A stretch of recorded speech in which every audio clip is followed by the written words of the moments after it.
Un saludo muy sincero a cada uno de ustedes, los hermanos que nos están viendo. Vamos a tener una oración al comenzar para pedirle a Dios la dirección en este momento.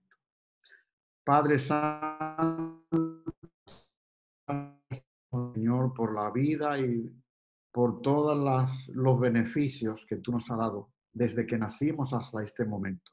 Te rogamos que nos preserve la vida y la salud, que nos ayude a serte fieles y mantenernos incólumes frente a las pruebas. Bendice a cada participante y permite que tu presencia de Jesucristo nuestro Señor y del Espíritu Santo esté con cada uno de nosotros. En el nombre de Jesús. Amén. Bien, hermanos, pues vamos a compartir con usted una reflexión. A ver, son las 10:50. No sé si esto tiene algún marcador del tiempo, pero creo que son 40 minutos, ¿no? ¿Estoy en lo cierto? Sí, no hay problema. Tome su tiempo, que tenemos a Marta Joana después de usted, pero ella... Dentro de los 40 minutos. No. Estaremos aquí hasta que estamos en la casa, no hay tiempo límite, pero tome su tiempo, no hay problema. Sí, ok, gracias. Bien, antes de nada, vamos a hacer un repaso de ver cómo está la situación, porque obligatoriamente tenemos que hablar de crisis. Ustedes saben que la humanidad ha vivido de crisis en crisis a través de la historia. El ser humano, después del pecado, ha tenido grandes crisis. Y la peor crisis de todas ocurrió antes del pecado, justamente en el cielo. En el cielo, el diablo provocó una crisis extraordinaria que derrumbó una tercera parte de los ángeles. ¿Cuánta influencia tenía el diablo y cuánto daño hizo en el universo? Tanto daño que todavía estamos sufriendo las consecuencias. Ese desastre, esa pandemia que todavía persiste, llamada el pecado. Luego de eso, antes del hombre pecar, el diablo, que es el arquitecto de los problemas, él es el que piensa cómo hacernos caer, cómo derrotarnos, cómo acabar con la humanidad, pues tomó la mente de Eva y posteriormente Adán, pecaron. Este mundo se apartó de Dios, de los caminos de Dios, y nosotros sufrimos la consecuencia de la debilidad con la que nacemos en este cuerpo carnal, para luchar con la ayuda de Dios y poder volver a ser o alcanzar el nivel con el que Dios nos creó. Ha habido otras crisis a través de la historia. Por ejemplo, el hombre fue tan malo, que Dios envió un diluvio. Y este diluvio a toda la raza humana, prácticamente salvaron 8 nada más. 8 fieles de Dios. Y el hombre parece ser que no aprende de la crisis. Nosotros no aprendemos de las pruebas, de las tentaciones que el Señor nos manda. Siempre el corazón del hombre tiende hacia lo malo. Después del diluvio, ustedes conocen la historia, no les voy a narrar, pero hubo otra gran crisis. El hombre quería superar a Dios, construyó una pirámide gigantesca. En eso se pusieron de acuerdo para desafiar a Dios. Y entonces el Señor produjo otro desastre universal que se llama la separación del hombre en idiomas y en diferentes zonas del mundo, para que los hombres no se pudieran comunicar unos con otros. Porque cuando los hombres se comunican unos con otros, solamente saben producir crisis, producir problemas, producir desastre. Toda la ciencia del hombre hoy día y en el pasado también está siempre dispuesta para el servicio del diablo. Muy poca de esa ciencia está para el servicio de Dios, porque el Satanás se ha enseñoreado de este mundo. Tan grande es, Señor, el diablo de este mundo, que le ofreció el mundo a Jesucristo. Esa fue una de sus tentaciones. Luego el Señor apartó a su pueblo y fue a parar a Egipto como esclavo. Allí hubo otra gran crisis. Egipto iba a destruir prácticamente el último vestigio del pueblo de Dios, y el Señor tuvo con grandes proezas y milagros sacar a su pueblo y libertarlo, como hoy nos quiere libertar a nosotros con grandes proezas y milagros.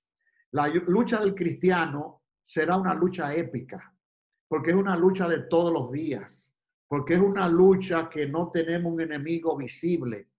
Cualquiera puede ser nuestro enemigo, dentro de la casa, fuera de la casa, interno a nosotros, que a mi modo de ver es el peor enemigo, el que tenemos en la mente, en el corazón, nuestras tendencias naturales que nos llevan a pecar, que nos llevan a desanimarnos, que nos llevan a amargarnos, a negar a Dios, nos llevan a deprimirnos, a sentirnos sin ánimo de seguir luchando, nos llevan a apartarnos del Señor, buscando en otras fuentes la felicidad y el gozo. Dios liberó a su pueblo, pero ¿cómo libertó a su pueblo? ¿Cómo lo va a hacer ahora? Con grandes plagas. El impío no cede si no es con muerte.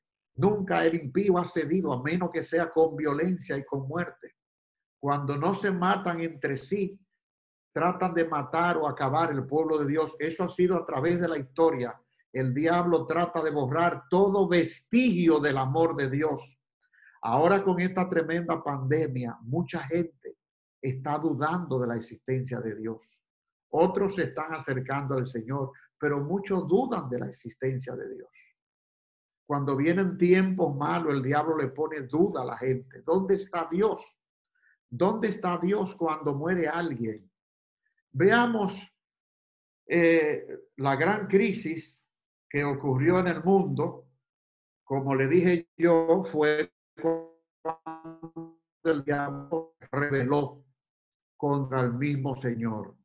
Y el Señor, el mismo Dios, trató de reparar esa crisis y lo va a hacer. No lo ha hecho todavía. Está la primera parte, cuando murió en la cruz del Calvario, para que los hombres podamos ser salvos si creemos en Él. Dios a través de los años ha tenido medios de salvación. Y de eso vamos a hablar más adelante. Pero antes yo le quiero compartir algunas informaciones de cómo está marchando este problema que tenemos hoy. Y le voy a compartir esta pantalla. Si no pueden verla, Podemos verla, podemos ver. Pueden verla. Sí. Vamos a ver, pueden ver esto aquí, lo pueden ver, esa pantalla. Sí, se ve perfectamente. Perfectamente, ¿ok? Entonces ustedes pueden apreciar ahí algo. Miren cómo va el nivel de contagiado. Ustedes ven el mouse.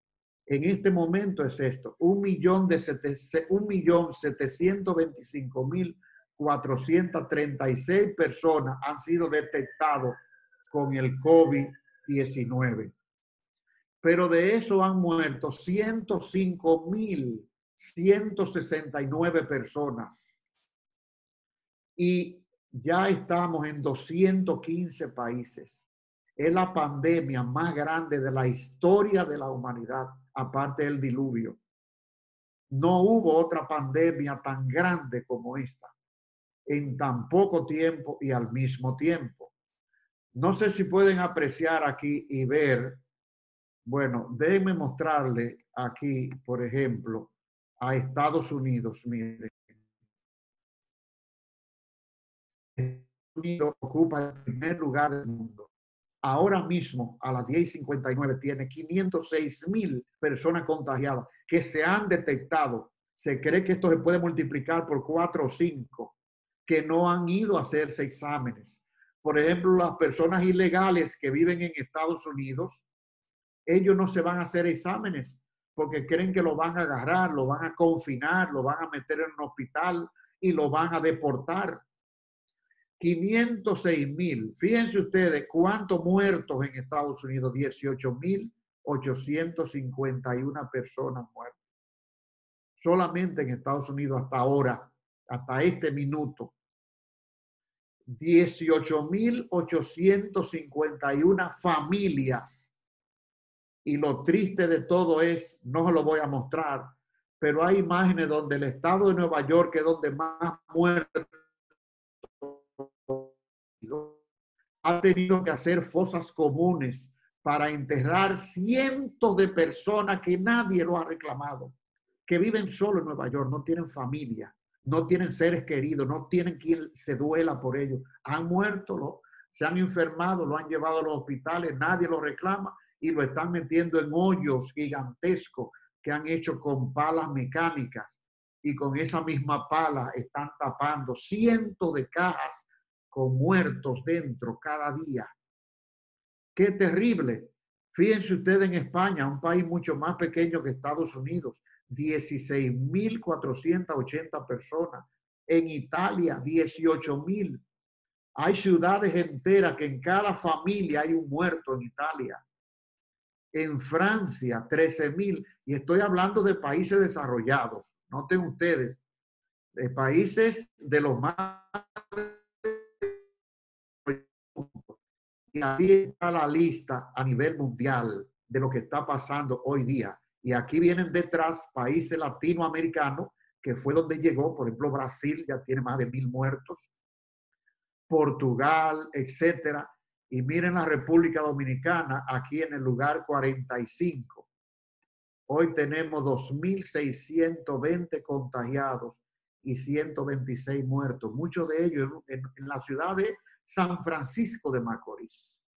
Muchos de ellos han sido llevados hasta sin caja, dice la prensa, al cementerio para ser enterrados. Aquí en Santo Domingo ha habido protesta por parte de muchos.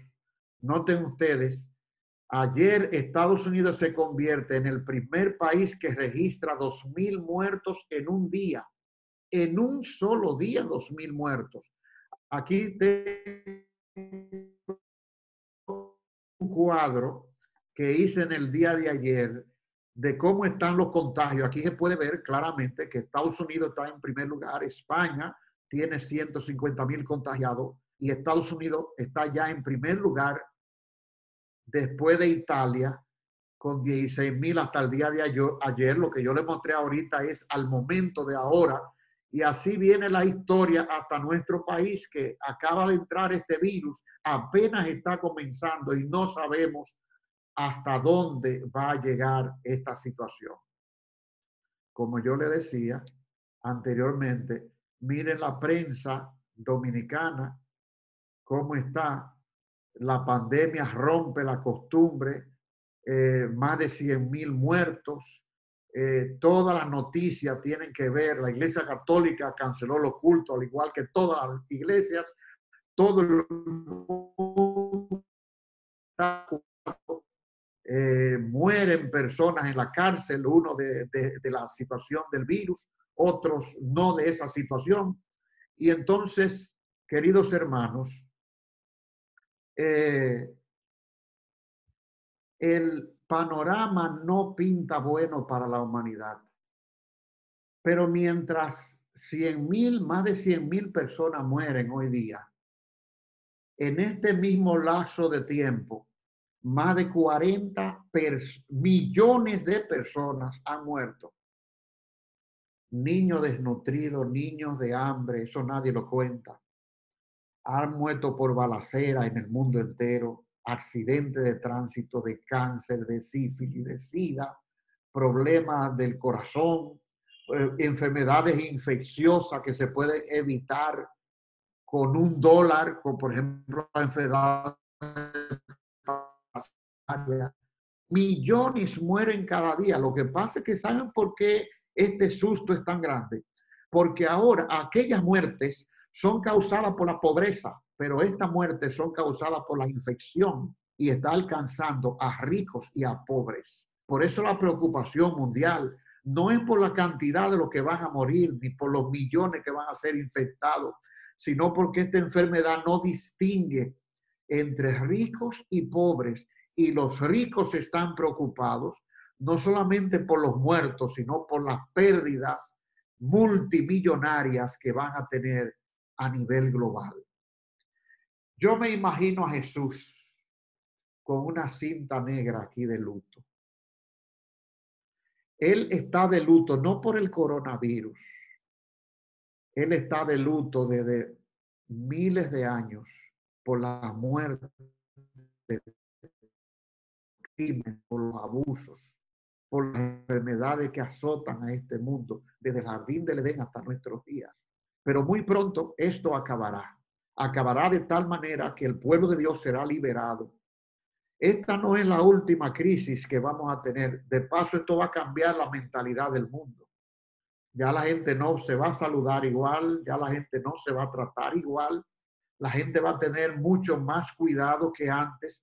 Otros serán más malos que antes, porque esos más de 100,000 personas que han perdido sus familiares sin poderlo velar. Ayer veía yo imágenes de nietos, de hijos, de hijas, yendo a los hospitales de Italia con cartelones, despidiendo a sus padres, porque les está prohibido velarlos, ir a funerales, les está prohibido despedirse de ellos. Y los que no, aquí en Santo Domingo, por ejemplo, ahí en Los Alcarrizos, iban a llevar al hospital a algunos infectados, hubo protestas, quemaron goma. En Santiago también la gente protestando para que no le lleven a los hospitales enfermos del coronavirus. El que tiene coronavirus hoy es como si tuviera SIDA. Y esto está causando un dolor tan grande, que es lo que el diablo quiere. ¿Cuál es el propósito del diablo? Que todo el mundo se pierda. Pero no nada más que se pierda físicamente. El diablo quiere dejar una secuela de duda en el mundo, de que la gente se ponga a dudar de Dios, de la existencia de Dios. Cada vez que cae uno muerto o uno enfermo, cuestiona la existencia de Dios. Por eso Jesús dijo que cuando el Hijo del Hombre venga a esta tierra, hallará fe en la tierra, hallará fe el Señor en esta tierra. Los periódicos no dicen la verdad en la mayoría de los casos. Ustedes saben que en Chile hubo una destrucción masiva el año pasado y al principio de este año. Chile se volvió loco. Millones de dólares fueron quemados y destruidos, la propiedad pública, protestas, piedras, muertos, balas, igual que en Colombia, igual que en Bolivia, igual que en Ecuador, igual que en Perú. En muchos países de América Latina y el mundo hubo una ola de descontento. El ser humano vive descontento porque no aprecia lo que Dios le ha dado. Siempre quiere más. Yo me pregunto, ¿qué va a decir la humanidad después de esta crisis? Todo eso que se quejaban antes porque no tenían o porque le faltaba. Los ricos porque le falta y los pobres porque no tienen lo suficiente. ¿Qué va a pasar después? Vamos a anhelar el 2019, vamos a añorar el 2019. Pero yo estaba haciendo un estudio de por qué Chile fue donde hubo las peores protestas. ¿Y saben a qué conclusión llegué? Las Naciones Unidas dice que Chile es el país más ateo de América Latina. Es el país que menos cree en Dios. Chile es el país donde los jóvenes no van a la iglesia, donde se ha sacado a Dios de las escuelas hace años, donde la corrupción permea no solamente en el Estado, porque muchos creen que la corrupción en el Estado. En el sector privado hay igual corrupción, en la familia hay igual corrupción, en los individuos hay igual que corrupción, porque la corrupción no es asunto de gobierno, es asunto del pecado que está dentro del ser humano. ¿Y cómo Chile no iba a tener esa conducta de destrucción si no tienen a Dios en su vida? Ahora, la prensa no va a decir eso. La prensa va a decir porque no tienen fondos de pensiones, porque no dedican más dinero a la salud, a los estudios de los jóvenes. Pero nosotros los adventistas sabemos a qué se debe las protestas, el sinsabor, la amargura de la raza humana. Se debe a que no tienen a Dios. Yo quisiera agotar unos 5 minutos en la historia de Crónicas y el rey Josafat. Josafat fue un rey de Israel, temeroso de Jehová. Él fue quien acudió al pueblo de Israel y en alta voz en segunda de Crónicas 20:20 proclamó: creed en Jehová vuestro Dios y estaréis seguros. Creed en sus profetas y seréis prosperados.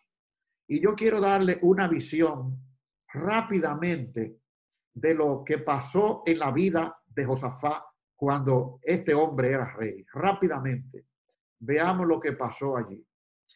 Este rey, como le dije, era un hombre temeroso de Jehová.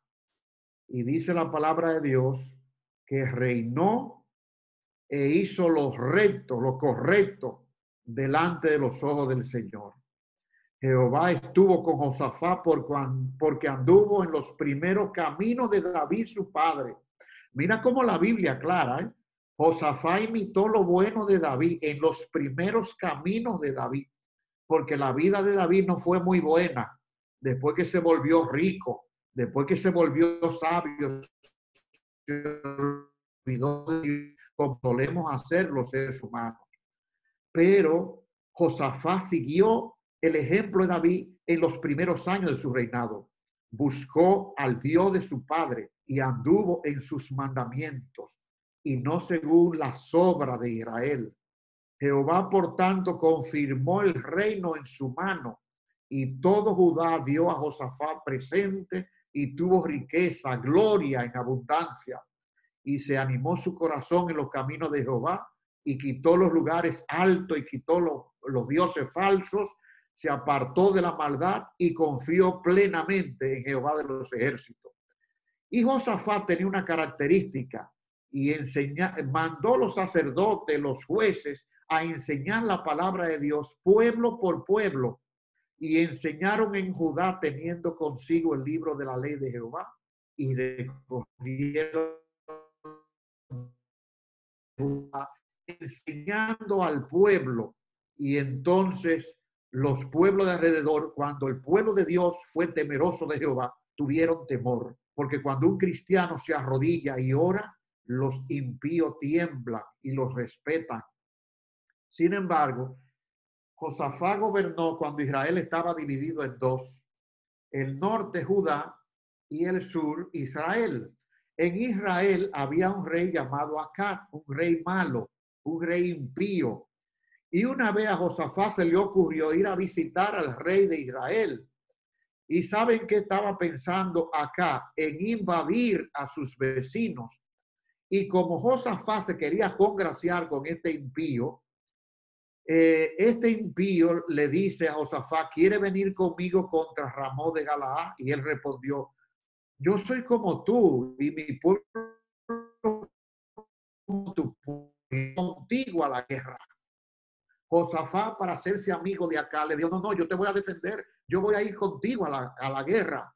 Pero Josafat, que era un hombre temeroso de Dios, le dijo acá, el rey de Israel: pero consulta a Jehová primero. Aquí no hay profeta para que consultemos a Jehová.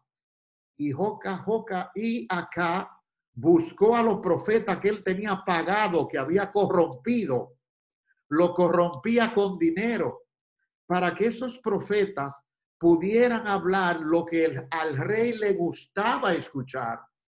Por lo tanto, esos profetas le profetizaban acá que fuera la guerra, que Jehová estaría con ellos. Pero Josafat preguntó acá: ven acá, aquí no hay profeta de Jehová para que preguntemos. El rey de Israel respondió a Josafat: aún hay aquí un hombre por el cual podemos preguntar a Jehová, mas yo le aborrezco porque nunca me profetiza cosa buena, sino siempre mal. Este es Micaías, hijo de Isla. Y respondió Josafat: no hable así el rey, no diga que el profeta es malo, porque no dice cosas buenas nada más a tus oídos. mandaron a buscar a este profeta. Como lo habían sugestionado, el profeta también, el profeta de Dios, dijo acá, ve a la guerra, vaya a la guerra, que el Señor lo va a acompañar. Pero el rey Josafat le dijo, eh, le dijo que por favor le diga la verdad y le diga lo que Dios quiere para él. Y el rey de Israel y Josafat, rey de fue el profeta, le profetizó y entonces luego que le dio la profecía correcta, Micaía dijo, vive Jehová, que lo que mi Dios me dijere, eso hablaré. Y entonces Micaía escuchó a Jehová y profetizó y le dijo a Acá que si iba a la guerra iba a morir. Y así pasó. Así murió. Miren ustedes cómo en el pueblo de Israel también había corrupción. Los reyes sobornaban a los profetas para que dijeran cosas buenas de ellos. A veces hay hermanos en la iglesia que nos llaman la atención, nos dan un consejo y como el consejo no nos gusta, no lo escuchamos.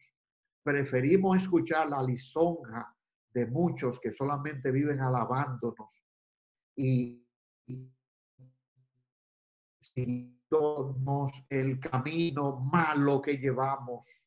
Así ocurre con la Biblia. Muchos del pueblo de Dios no le ponen caso a la Biblia ni al don profético. Muchos han dejado de creer en el don de profecía. ¿Por qué? Porque Elena de White habla de la reforma espiritual que debemos hacer nosotros. Pero eso no le gusta a la gente. A la gente le gustan los profetas, los predicadores que le hablen al oído y puedan salir contentos de la iglesia, no compungidos de la iglesia. Dios siempre ha tenido un medio de salvación. Y también Josafat tuvo sus pruebas, fue atacado por sus enemigos. ¿Y qué hizo Josafat cuando fue atacado por sus enemigos? Invitó a Dios a estar en su vida y a protegerlo. Sé pues con vosotros el temor de Jehová, con Jehová nuestro Dios no hay injusticia, no hay acepción de personas. Y entonces, cuando vino la guerra para Josafat, que era un hombre fiel, porque los hombres fieles tenemos guerras, los hombres y mujeres que buscamos a Dios tenemos pruebas y guerras y enfermedades, y muchos van a morir. Como dice la de Joai, muchos van a morir para que no vean lo peor que va a venir más adelante. Y mucha muerte de los hijos de Dios sirve como semilla que germina para que otros crean, para que otros valoren y aprecien la fe de estos santos varones de Dios que duermen.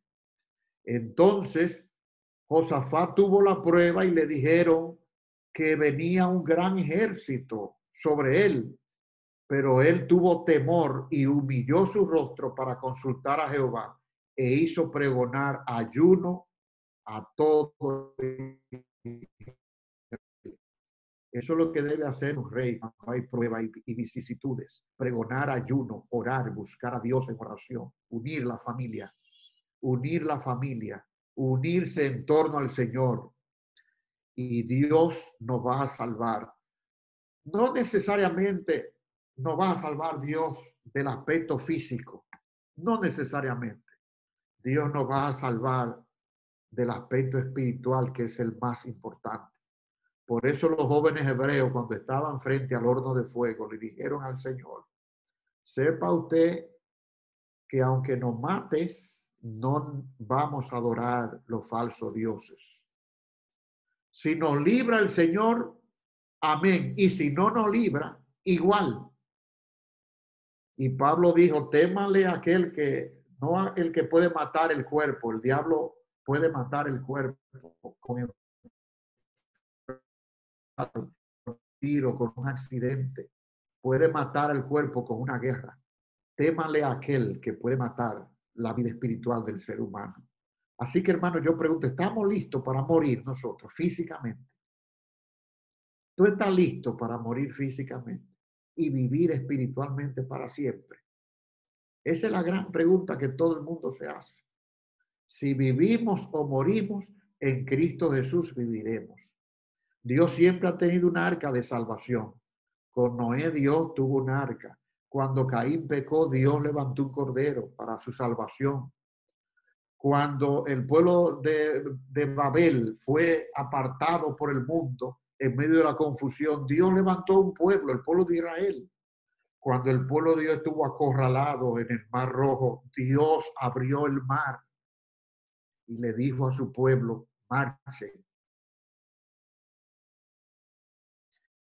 El Señor estuvo en la cruz del Calvario, que se sintió solo, se sintió apartado, abandonado por Dios. Ahí estuvo Jehová de los ejércitos, pero no torció su brazo y siguió con su misión de morir por cada uno de nosotros. Cristo murió y resucitó. Nosotros podemos morir y vamos a resucitar. Así que bienvenida sea la muerte, amigos y hermanos, cuando vivimos en Cristo Jesús. Porque nuestra visión está en el futuro, no en el presente. Nosotros estamos aquí de paso.